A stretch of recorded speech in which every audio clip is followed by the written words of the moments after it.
देखिए, सबसे पहले तो लापता, भाग गए, भगोड़े हैं, इस प्रकार की भाषा भारत की सार्वजनिक जीवन में और संसदीय जीवन में अभी अभी सुनाई पड़ती है। जब से संसद सत्र शुरू हुआ तब से लगातार मैं संसद में आता हूं, मेरी चैम्बर में बैठा हूं।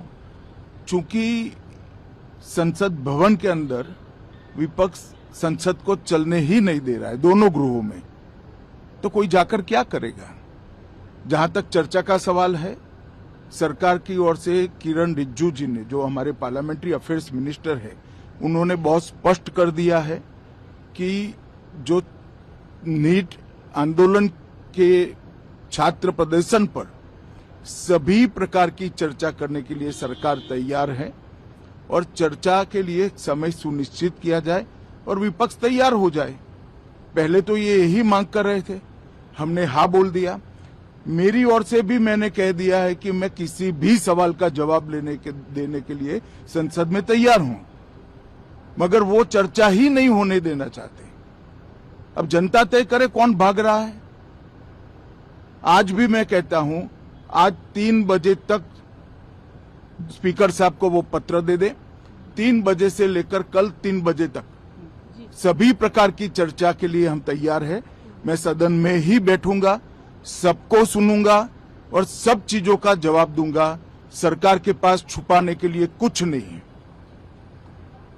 वो भी चर्चा करूंगा कि आपने क्यों चर्चा नहीं चाहिए।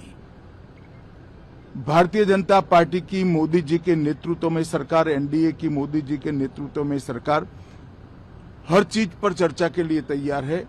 संसद वो चलने दे बस।